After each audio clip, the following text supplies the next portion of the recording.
Hello everyone, welcome to all of you. आज हम करेंगे इंडियन इकोनॉमी के चैप्टर नंबर 7 एम्प्लॉयमेंट के MCQs। So let's start. Question number first है, the number of persons who are actually employed at a particular time are known as A labour force, B work force, C both A and B, D neither A nor B। जितने number of persons एक particular time पे actually employed है, किसी भी economic activities के अंदर engaged है, उनको क्या बोलते हैं? उनको बोलते हैं वर्क फोर्स।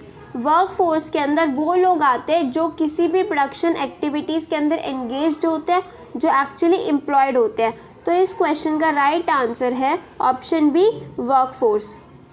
लेबर फोर्स के अंदर जो लोग काम करते हैं, जो लोग काम कर रहे हैं, वो तो आते हैं, लेकिन जो लोग काम करना चाहते हैं ना, जो लोग काम ढूंढ रहे हैं लेबर फोर्स के अंदर, वो लोग भी आते हैं। तो आपको दोनों का मतलब समझ आ गया होगा, लेबर फोर्स का भी और वर्क फोर्स का भी। क्वेश्चन नंबर सेकंड है, the major causes of unemployment in India can be classified as.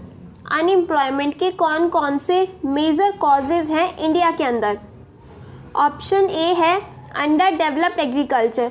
जो एग्रीकल्चर सेक्टर है हमारा, वो बहुत ही अंडर डेवलप्ड है, उसमें ओल्ड मेथड्स यानी कि पुराने तरीके प्रोडक्शन करने के लिए यूज़ किए जाते हैं। और हाई पॉपुलेशन ग्रोथ की वजह से जो लैंड होती है एग्रीकल्चर सेक्टर में, उस पर बहुत ज़्यादा प्रेशर हो जाता है।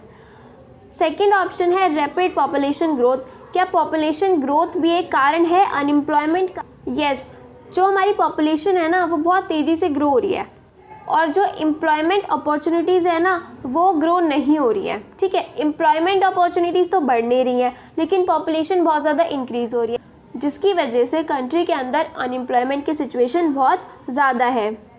सी है डिफेक्टिव प्लानिंग। जो भी प्लान बनाए गए थे उनमें कुछ ना कुछ डिफेक्ट था। जो भी एम्प्लॉयमेंट प्रोग्राम्स 5 ईयर प्लान के अंदर बनाए गए थे ना, उनमें कुछ ना कुछ डिफ़ॉल्ट था, वो ढंग से काम नहीं कर रहे थे। तो ये तीनों ही रीजंस हैं जिनकी वजह से कंट्री के अंदर, इंडिया के अंदर बहुत ज़्यादा अनएम्प्लॉयमेंट है।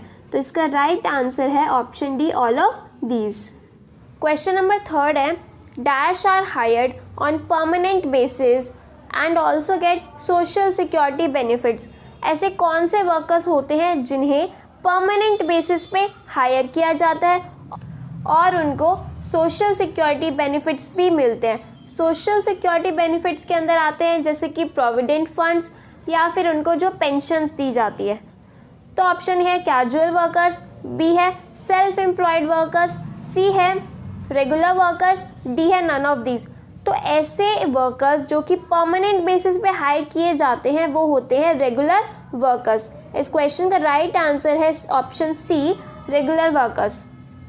जो बाकी दो ऑप्शंस बचे हैं वो भी इम्पॉर्टेंट है, उनसे भी क्वेश्चन पूछ सकते हैं, एक बार हम उनको भी रिवाइज कर लेते हैं।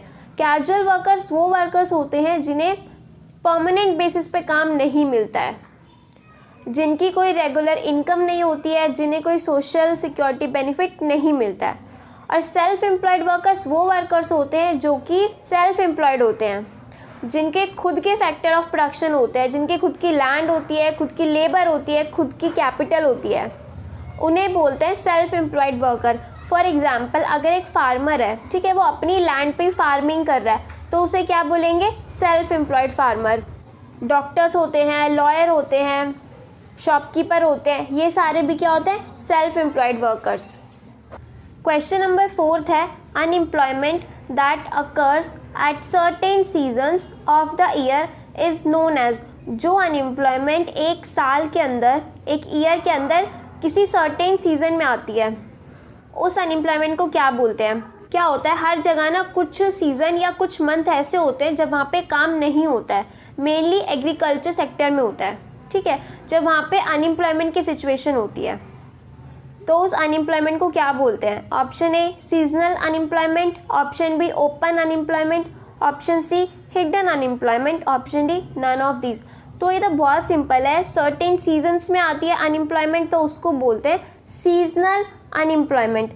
इस क्वेश्चन का राइट आंसर है option A, seasonal unemployment.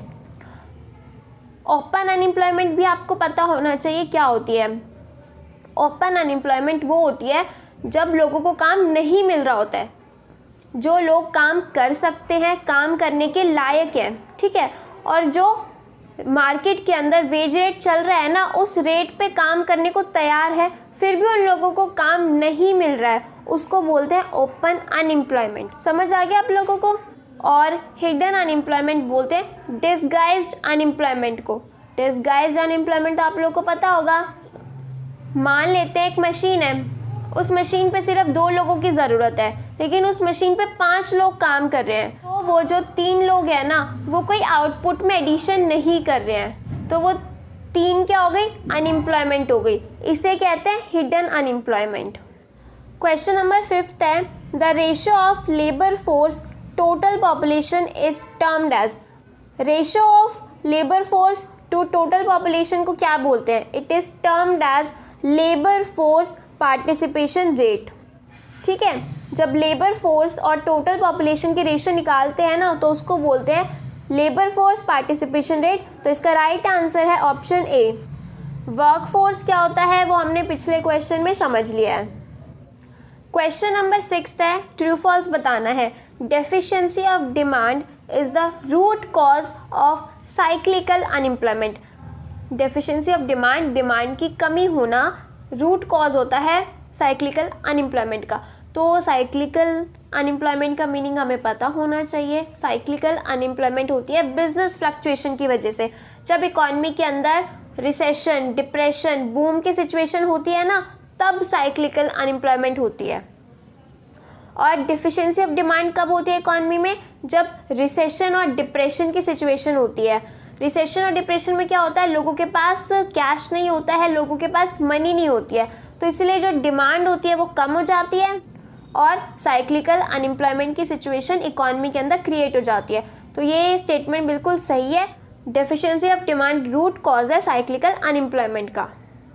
Question number 7 है the newly emerging jobs are found mostly in the dash sector. कौन सा ऐसा सेक्टर है जिसके अंदर न्यूली एमर्जिंग यानी कि न्यू जॉब्स एमर्ज होती हैं? तो 3 सेक्टर होते हैं, प्राइमरी, सेकेंडरी और टर्शरी। तीनों में से कौन सा सेक्टर है जिसके अंदर न्यू जॉब्स क्रिएट होती हैं? कौन सा सेक्टर है? Service sector. इसका आंसर है सर्विस सेक्टर। सर्विस सेक्टर के अंदर ही जो न्यू जॉब्स होती हैं वो क्रिएट होती हैं। क्वेश्चन नंबर 8 है, ट्रू फॉल्स बताना है। Raj is going to school when he is not in school you will find him working in his farm.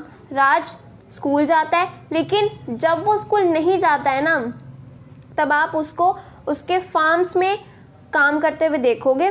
दस he is considered as worker, तो उसको वर्कर कंसीडर किया गया है। वैसे तो राज स्कूल जाता है, लेकिन जब वो स्कूल नहीं जाना होता है उसे, तो जो उसके फादर का फार्म है वो उसमें काम करता है, तो उसको वर्कर कंसीडर किया गया है।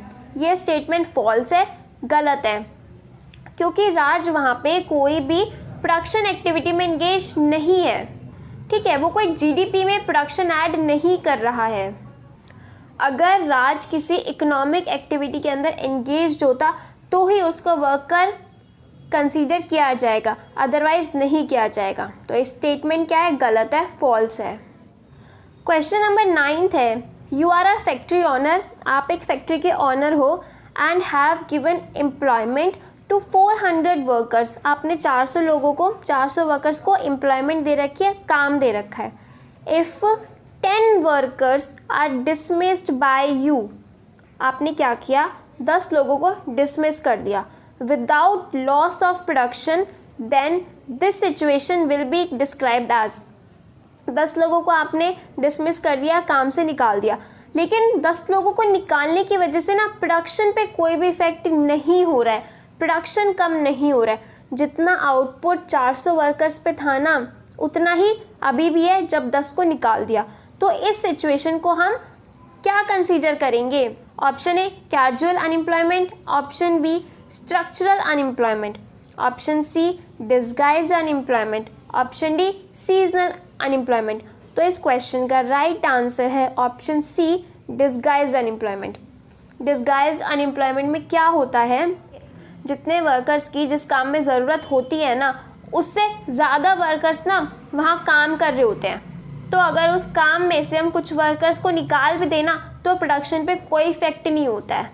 मतलब कि हम उन लोगों को निकाल रहे हैं जो कि प्रोडक्शन में कुछ ऐड कर ही नहीं रहे थे, तो इसको बोलते हैं डिसगाइज्ड अनएम्प्लॉयमेंट। क्वेश्चन नंबर 10 है, which type of unemployment is more in India.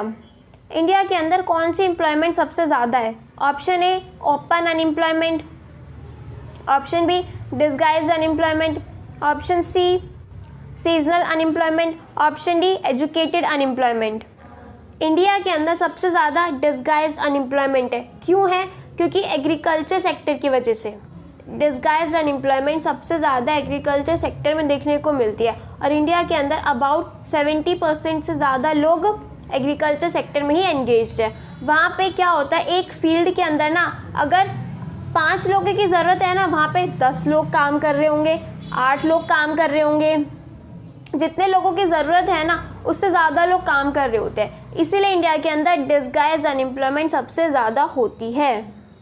कल करेंगे इंडियन इकोनॉमी के नेक्स्ट चैप्टर के MCQs। अगर आपको मैक्रो इकोनॉमिक्स के मोस्ट इम्पॉर्टेंट क्वेश्चंस और मोस्ट इम्पॉर्टेंट टॉपिक्स देखने हैं तो आप इन दोनों वीडियो को देख सकते हो। ये दोनों वीडियो आप लोगों के लिए बहुत हेल्पफुल होंगी।